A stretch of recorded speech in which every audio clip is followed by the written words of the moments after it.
Aliás, Carla, você começou, eu acompanhei um pouco do teu estudo, você começou a apresentar, digamos, sobre a arquitetura e sobre a roupa, né? Então, nós que somos conhecedores, vamos pegar aqui o Rio Grande como exemplo, é, de sair daquele contexto assim, o gaúcho usa bombacha, mas sem questionar de onde vem a bombacha, por quê? E não simplesmente também aceitar, porque no Rio Grande do Sul, esse contexto da bombacha, por exemplo, ela veio a partir de três universitários, né?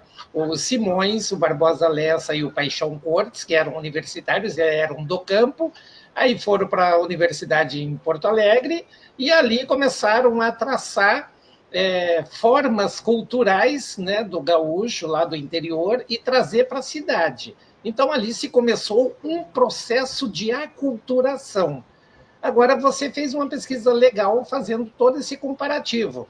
E também com os índios, né, dos guaranis. Lembrando que o Brasil teve mais de 1.000 etnias, e no Rio Grande do Sul, não diferente, tinha os povos, os próprios gaúchos, né, os charruas, tinha os guarani, tinha os caigangues tal, e várias outras.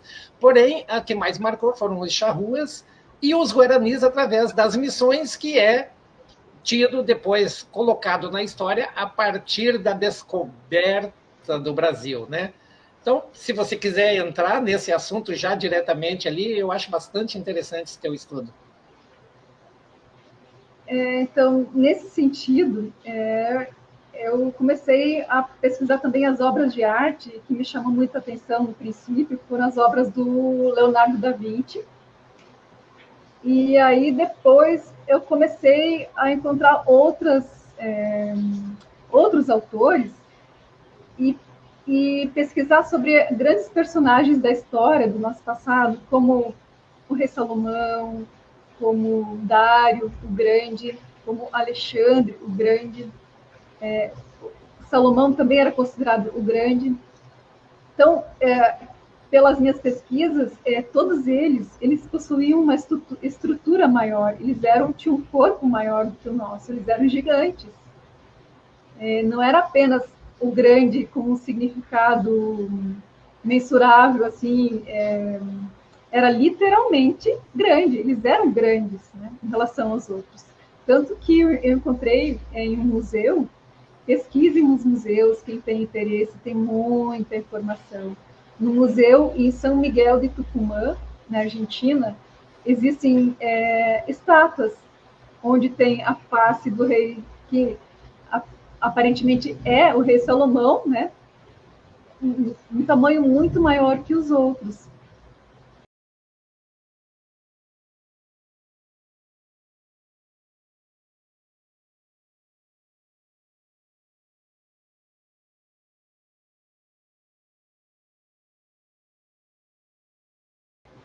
E essa língua, que seria, então, sulista, eu compreendi de uma forma que eu encontrei uma imagem de um sultão num museu, uma foto de um sultão, eu não sei se agora me recordo qual é o museu do Brasil, e estava escrito Sultan, porque remete muito ao brasileiro, não remete ao brasileiro e ao argentino, sul, de sul, e tan, não sei ainda esse tan qual, né? Mas o sul me chamou a atenção, porque não era sultão. Porque na época não estava escrito sultão. É porque na época, quando essa foto foi registrada, era uma outra predominância da língua. E que a mim remeteu ao sul. Aí comecei a compreender isso em relação a São Miguel de Tucumã. Comecei a estudar a origem dessas palavras, né? Está fugindo um pouco na questão da roupa, né, do traje, mas eu já vou chegar lá. Uma coisa leva a outra, né? Então, sultã, nessa região que é do Tucumã, eu estudei a origem da palavra Tucumã misturado com o indígena e o espanhol, né? Essa mistura, digamos assim, que era Tucum é a palmeira alta, e man, acredito que seja homem, né? nesse sentido assim de homem, irmão, enfim. E percebi na arquitetura, na própria natureza, que realmente existem essas palmeiras gigantes na Argentina. E elas remetem à origem do nome desses gigantes também, porque eles eram grandes, né? Eles tinham uma estrutura maior, a própria natureza tem esses resquícios de algumas estruturas maiores, né? E aí encontrei os símbolos assim, de Jerusalém, fui compreendendo, né, isso. Então, ao meu ver, esses povos, Salomão, certamente viveu nessa região, porque teria uma escultura da face de Salomão no museu, entre outras evidências, assim, mais outras estátuas, pinturas, em uma praça. A mesma face do rei Salomão, eu esqueci agora o nome, era tipo um barrete frígio, mas que era a face de um leão que eles utilizavam na cabeça, que era igual o Alexandre o Grande, né? Tem muita obra de arte que ele aparece dessa maneira. Então, esses povos, eles viveram nessa região, né? Porque teria uma praça decorada com a face do rei Salomão, um museu com a face do rei Salomão. Obviamente, esses povos viveram aqui, e esse foi um resquício o que ficou dessa história, né? E então, em relação ao traje, Dário o Grande, analisando as artes onde ele é descrito, ele possui tipo um turbante, e é idêntico aos trajes dos argentinos que lutaram na Guerra do Paraguai, que a gente tem como memória, né? Até esse eu poderia postar uma imagem, de ver se eu acho aqui, que essa eu não imaginava que eu comentaria. Deixa eu ver aqui. Enfim, o Rio Grande... Que eu achei bastante interessante essa tua imagem, quando você colocou que eu sempre convivi ali com os povos, os mais lá da fronteira usavam muito xiripá, né? E aí, quando eu vi, e a semelhança da roupa árabe, assim, é muito grande. E eu até chamava atenção, brincando dentro da minha graduação, quando fiz em comunicação, fazia um comparativo. Por que que a televisão, né, há muito tempo atrás, já usava a Jimmy, é um gênio, né? E ela, para quem lembra desse filme, né, eram vários filmes que passavam dela, ela usava uma bombacha, o gênio da lâmpada, do Aladim, né? Então, é muito anterior, se a gente for rebuscar na história, nós vamos encontrar realmente, cada vez mais para trás, a origem do nosso povo. E o próprio Rio Grande fala, né? O povo que não sabe o seu passado, não entende o presente, não saberá nada do futuro, né? Então, essa que é a verdade. Mas achei bastante interessante. E é incrível que a gente acompanha os trabalhos de Dáquila, dos pesquisadores, né? Falarem sobre os monumentos muito mais antigos, né? De milhões de anos, mas a minha surpresa foi encontrar essa evidência tão clara na arquitetura, que está muito escancarada nessas obras de arte, essas esculturas, escancaradíssimo.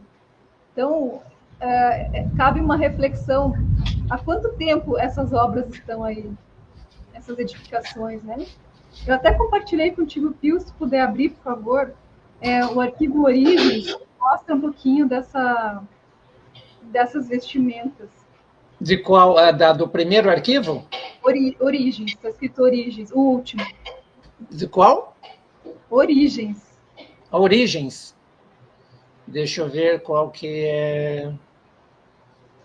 E agora não está aparecendo o nome aqui, que você botou o teu arquivo, né? Pois é, eu não estou conseguindo abrir aqui. A origem da vestimenta que você fala. Isso?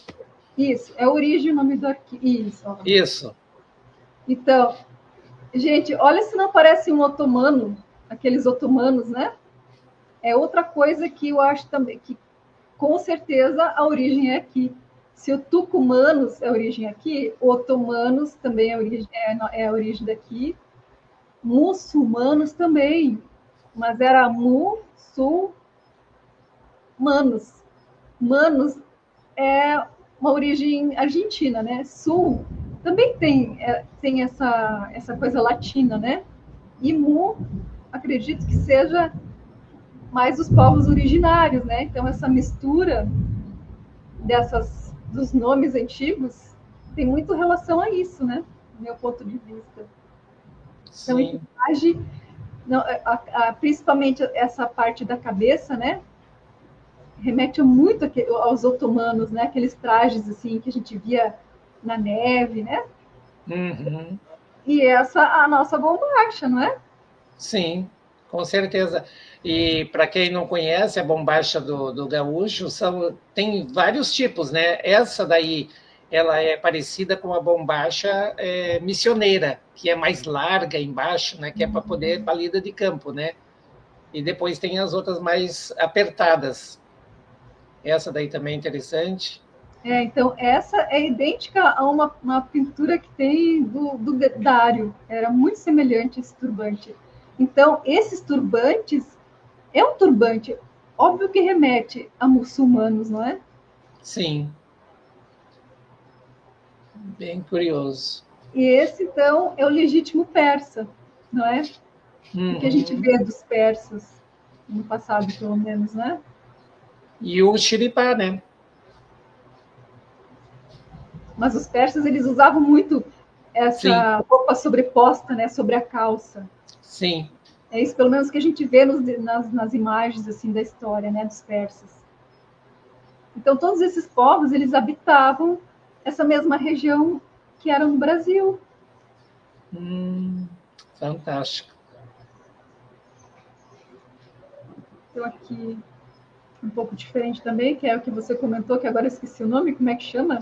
A bombacha missioneira? Exatamente. E ela também é muito parecida, além desse povo aí, é muito parecido também com os povos, os cossacos, né?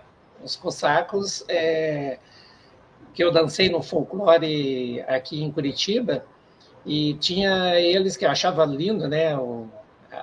Os trajes e as bombachas deles eram enormes embaixo, assim, né? Que chegava assim, tremular, assim, é muito interessante. E uma dança dificílima de fazer também. Fantástico o trabalho. Deixa eu ver. Então, finalizando aqui, então, eles usavam, né, a parte... Eram várias vestimentas, né, mas todas elas, assim, muito parecidas. A parte da cabeça um pouco diferente, né? Conforme como que a gente chama? No exército tem as classes, né? Devia ser dessa forma, conforme as classes se utilizava uma vestimenta um pouquinho diferente, né? A diferença pelos chapéus e também, eu acho que pelo clima também, né?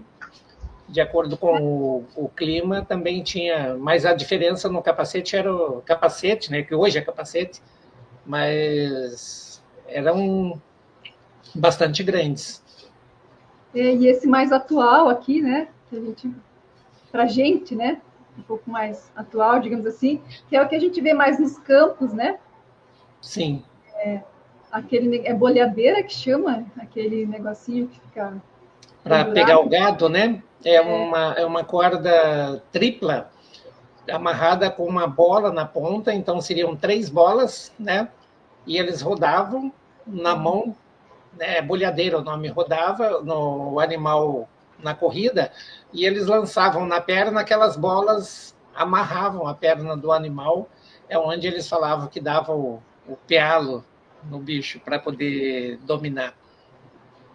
São as bolhadeiras. Hoje tem a dança, como o folclore tem as danças, né? São pedras revestidas de couro, toda trançada, e aí sai aquelas cordas de couro do lado.